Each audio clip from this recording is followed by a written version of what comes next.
Welcome to this edition of SmartLevers. Today we want to talk about something called as culture repository. So what is this repository? Sounds something like straight out of Fort Knox or something. Yeah, I think companies should treat it as seriously as the US government does in Fort Knox and the gold in it.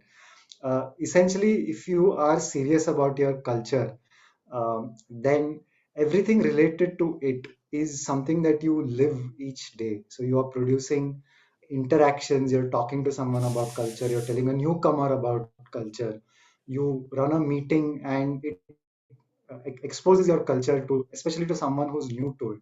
So all these incidents, all these interactions, it's like a river. They just pass us by and they don't often get recorded. And cultural transmission can get affected by the fact that you're not capturing them very carefully, if you're not deliberate about capturing it. This has particularly become important in our modern distributed, digital, distributed sort of a world where everyone is operating at different times, different places. And so the old levers of culture now have to be supplemented. And that's where the culture repository comes in. So the idea of a culture repository is to collect material, anecdotes, playbooks, little episodes, little pieces of information that help you underline and foster your culture so that everyone, whether they are new or your old timers, can take inspiration from it, can remind themselves what the culture is really like, and also contribute to it. That's the overarching kind of vision. But let's break it down as to what it might look like on a day to day basis. So, for instance, you might record the origin story of your company. You might record the story of the first ever sale from your company. You might record the day when the company overcame a major challenge. So, those are all examples of stories. But then, over a period of time, you might come up with certain thumb rules, certain heuristics that help you practice your culture. For instance, if you have a culture of being very direct and open, then you might say that how do we run a meeting or do a one-on-one where we have some of these frameworks captured. Some of them may be using from elsewhere and some of them may be homegrown. So that's another component to your playbook. Similarly, you might take inspiration from other places. Classic example is always to quote someone like a Steve Jobs or these days Netflix and take inspiration from them. That could also go into your culture repository. So think of it as a virtual home of culture for your organization, wherein anything that can influence the way you think about culture and the way you percolate culture is all captured in that. And since we're talking about this digital distributed world, it might well be a content management system in house, something like Notion, something like SharePoint, which is the manifestation of all this information.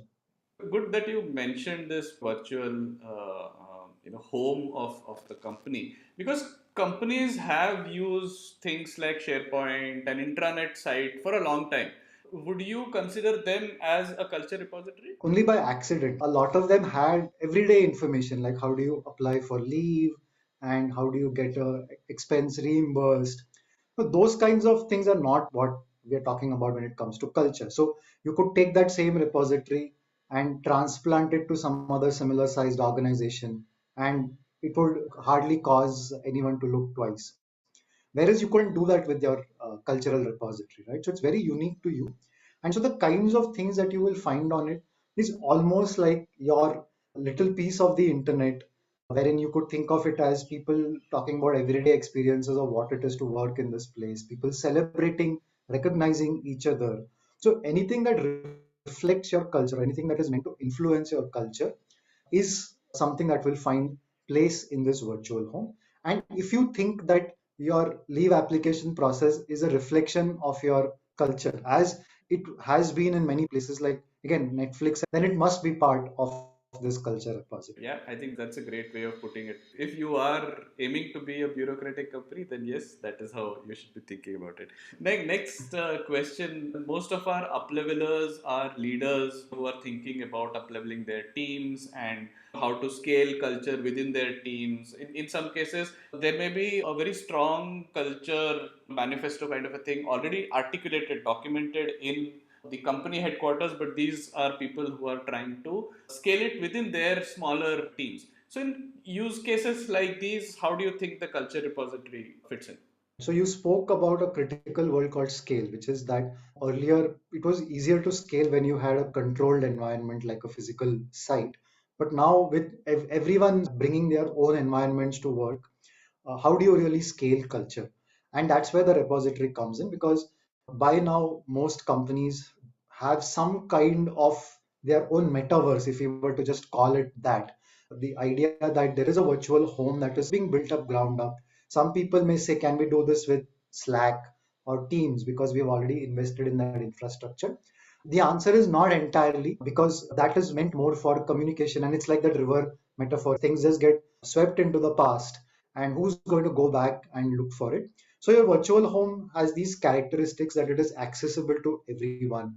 It is more timeless in nature. Things keep coming in, and maybe you will adapt and improve things over it. But it is meant to be that stable anchor that holds the manifesto in it, and you can refer to it, and you can then accumulate a lot of information over it. So for the leaders that you spoke of, for them to be able to scale culture in this new kind of world, they will need something like a repository wherein they can constantly point people and say, if you're a newcomer, go and read our culture manifesto and read these 5 examples, the best 5 examples you can find on how we live our culture and have been doing so for a long time. Whereas for someone who is an old timer, you might use it to reminisce about the past, maybe, but more importantly, those are the people who are creating the cultural artifacts as we go along. And now, if you take a very long term view, I think all organizations want to be relevant for a long time. And you look at institutions that have been there for a really long time, there are always custodians of culture. There is always these cultural stories and artifacts, slogans, mottos, everything that emerges. Sometimes within small teams, you have their own little subculture. So all of that is what these old timers can help nurture and carry forward for the next generation, as we can call it. So the leaders must really think beyond the day-to-day communication channel. Think of it as a timeless resource that is just going to keep growing and maybe compounding your culture over a long period of time. That's a great way to think about it, because initially it may seem like, oh, there's very little content that I have in this repository, but over a period of time, this is going to grow. And we've seen companies using it almost as a strategic asset. Now that you have this Correct. repository, it can be used for hiring, for rewards and recognition, for marketing, for onboarding, multiple ways in which the same repository can be used. And based on what you said, companies or people should be tech stack agnostic about it. They should think what will be the best possible system that can house a repository like this. No need to Right. stick to only one particular platform or anything like That's correct. If you want to set up a microsite, which is what most repositories will look like, you can do that and you can attach your communication channels like Slack and Teams to it.